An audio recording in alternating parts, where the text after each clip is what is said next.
بسم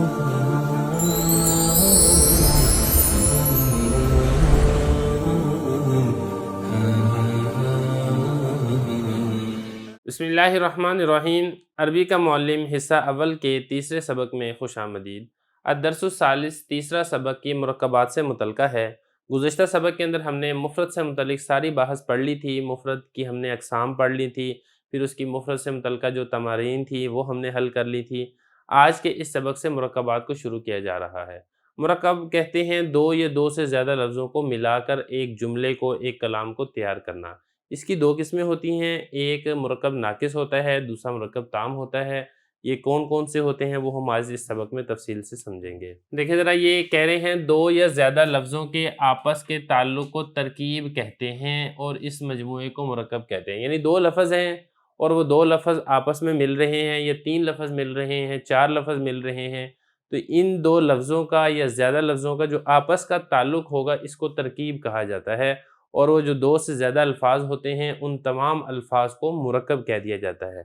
آگے کہا کہ مرکب دو قسم کا ہوتا ہے، ایک ہوتا ہے مرکب ناقص اور دوسرا ہوتا ہے مرکب تام۔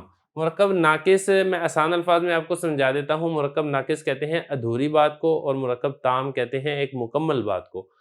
مرکب ناقص کی انہوں نے تعریف یہ کی ہے کہ یہ وہ مرکب ہے جس کے سننے سے نہ کوئی خبر معلوم ہو، نہ کوئی حکم سمجھا جائے، اور نہ ہی کوئی خواہش سمجھی جائے۔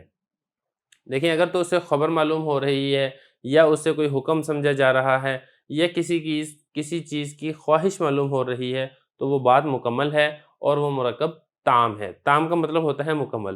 اور اگر ان تینوں میں سے کچھ بھی نہیں ہے، نہ تو اس میں کوئی خبر ہے، نہ ہی کسی چیز کا حکم دیا جا رہا ہے، نہ کسی چیز سے منع کیا جا رہا ہے، نہ ہی کسی قسم کی کوئی خواہش سمجھی جا رہی ہے، تو یہ بات ادھوری ہے اور اس کو مرکب ناقص کہتے ہیں۔ یہ کہہ رہے ہیں بلکہ وہ ایک ادھوری بات ہو، جیسے رجل حسن، کوئی ایک اچھا مرد، یا کتاب رجل، کسی ایک مرد کی کتاب۔ اب یہاں پہ دیکھیں تفصیل نہیں ہے، رجل حسن، اچھا مرد۔ اب اچھا مرد کیا ہے؟ موجود ہے، نہیں موجود ہے، وہ کہاں پر ہے، کچھ بھی مطلب اس کے متعلقہ کوئی تفصیل نہیں ہے، کوئی خبر نہیں دی جا رہی، کوئی حکم نہیں دیا جا رہا، یہ کسی قسم کی خواہش معلوم نہیں ہو رہی۔ اسی طرح کتاب رجل میں بھی بالکل ایسے ہی ہے، نہ تو آپ کو کوئی خبر دی جا رہی ہے، نہ کوئی حکم دیا جا رہا ہے، نہ ہی کسی قسم کی خواہش معلوم ہو رہی ہے، لہذا یہ والی بات ادھوری ہے اور اس کو کہا جائے گا مرکب ناقص۔ اس کے بعد آگے ہے مرکب تام۔ مرکب ناقص میں ادھوری بات تھی، مرکب تام کے اندر مکمل بات ہے۔ یہی بات انہوں نے یہاں پر بھی ذکر کی ہے۔ مرکب تام یہ وہ ہے جس کے سننے سے یا تو کوئی خبر معلوم ہو، نمبر ایک، یا پھر کوئی حکم معلوم ہو، نمبر دو، یا کوئی خواہش سمجھ میں آئے۔ یعنی ان تین میں سے کوئی نہ کوئی ایک چیز ہوگی، یا تو کوئی نہ کوئی خبر ہوگی، یا کوئی حکم ہوگا۔ اچھا، حکم میں یہ بھی ہے کہ کسی چیز کا حکم دیا جائے، یہ بھی حکم کے اندر داخل ہے، اور اگر کسی چیز سے منع کیا جا رہا ہے یہ بھی حکم کے اندر داخل ہے۔ تو ایسا نہیں ہے کہ امر تو داخل ہے، نہیں داخل نہیں ہے، بلکہ دونوں ہی داخل ہیں۔ یا خواہش سمجھ میں ہے، جیسے الرجل حسن، آدمی اچھا ہے یا آدمی خوبصورت ہے، تو ابھی دیکھیں اس کے اندر ایک خبر معلوم ہو رہی ہے۔ یہی بات یہ کہہ رہے ہیں کہ کہنے سے ایک بات یا ایک خبر معلوم ہوئی کہ فلاں شخص اچھا ہے، یہ تو ہوگی پہلی مثال اس کی، کوئی خبر معلوم ہو۔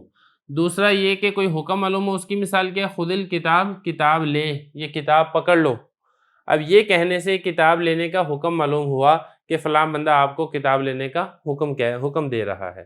یہ اسی طریقے سے رب ارزقنی، اے میرے رب مجھے روزی دے، یہ کہنے سے ایک خواہش اور التماس معلوم ہے۔ یہی بات ہی کوئی خواہش سمجھ کے اندر آئے تو اس کی مثال آگئی رب ارزقنی۔